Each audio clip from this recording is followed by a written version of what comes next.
आपल्याला वरणगाव शहर हे विकासाच्या बाबतीत या राज्यात क्रमांक 1 चं शहर करायचं आहे. म्हणजे ताईंचा सुद्धा मुसाळा मला मागे टाकायचा आहे. आणि मला विश्वास आहे जे माझे सहकारी नगरसेवक आहेत ते कामासाठी फिरतात, तळपतात, जातात आणि आम्ही या वरणगाव शहराला या राज्यात क्रमांक 1 चं शहर केल्याशिवाय त्या माध्यमातून राहणार आहे. मला कोणी किती शिव्या दिल्या, कोणी काही म्हटलं, कोण म्हणजे जाने वाला है 11 महीने के बाद, मैं कोई 11 महीने के बाद जाने वाला ना, मैं 11 साल ये वरणगाव का सेवा करने वाला आहे. या महिलांचा मला आशीर्वाद त्या माध्यमात आहे. त्याकरता कोण कुठे येईल जाईल याची मला पर्वा नाही. मी पहिलेच सांगितलं, टूटे मन से आदमी बड़ा नहीं होता और छोटे मन से आदमी खड़ा नहीं होता. त्याकरता मी मनानं मोठा आहे, कोण काय करेल मला याची पर्वा नाही आहे. परंतु या विकासासाठी इथे मला झटायचं आहे. हे विकासासाठी आम्हाला सर्वांना इथे झटायचं आहे आणि त्यासाठी तुमचे साथ मार्गदर्शन हे अत्यंत महत्वाचे आहे. एक एक गुणमधून आपल्याला हे समुद्र न्यायचा आहे. गोगावती नदीचा प्रकल्प असेल, या वरणगाव शहरात ज्याला घर नाही त्याला अपार्टमेंट सिस्टीम आपल्याला द्यायची आहे. ज्यांच्याकडे घर आहे त्यांना नरेंद्र मोदीजी यांच्या माध्यमातून आपल्याला तिथे एक चांगल्या प्रकारचं प्रधानमंत्री आवास योजना इथे उभारायची आहे. या वरणगाव शहरात फुलगाव फाटा ते साईबाबा मंदिराचा रस्ता अनेक वेळा मंजूर झाला आणि त्याला तिथे कुठेतरी मोगरी लावली आणि तो थांबला. परंतु आता आम्ही थांबणार नाहीये. वरणगाव फुलगाव फाटा ते साईबाबा मंदिराचा रस्ता आणि डिवायडर लाईटाचा केल्याशिवाय राहणार नाही.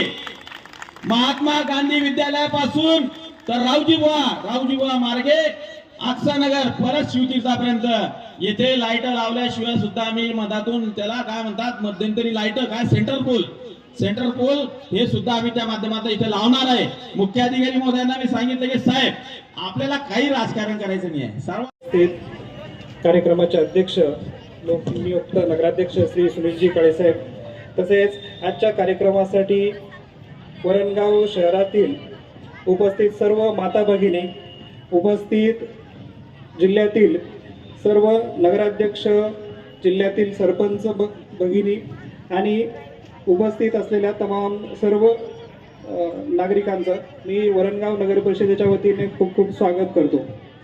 आजचा कार्यक्रम हा महिला दिनाच्या निमित्ताने एक अतिशय महत्त्वाच्या कार्यक्रमासाठी आज आपण इथे एकत्र आलेलो आहोत. कार्यक्रम जो आहे तर तो महत्त्वाचा यासाठी आहे की स्त्रियांचा सन्मान आज आपण या ठिकाणी करणार आहोत.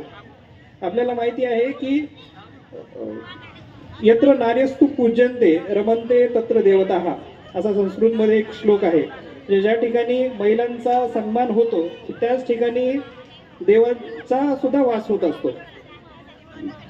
याचा अर्थच असा आहे की आपली भारतीय संस्कृती ही आपल्याला महिलांचा सन्मान करायला शिकवते. म्हणूनच आज आपण वरणगाव नगर परिषदेच्या वतीने महिलांचा आणि ज्या कर्तृत्व गाजवत आहेत आणि ज्या इथून पुढे भविष्यात एक भारत देशाला पुढे घेऊन जाणार आहेत अशा महिलांचा सत्कार आणि सन्मान करण्यासाठी हा कार्यक्रम आयोजित केला आहे. आजची महिला ही प्रत्येक क्षेत्रामध्ये पुढे आहे.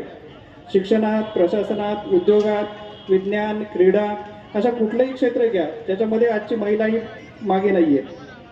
ती फक्त मुलाचं संगोपन करत नाही तर देशाच्या विकासात सुद्धा तिचा खूप मोठा मोलाचा वाटा आहे. आपण बघत आहोत की बचत गटाच्या माध्यमातून सुद्धा आपल्याकडे महिला हे सक्षमीकरण होत आहे.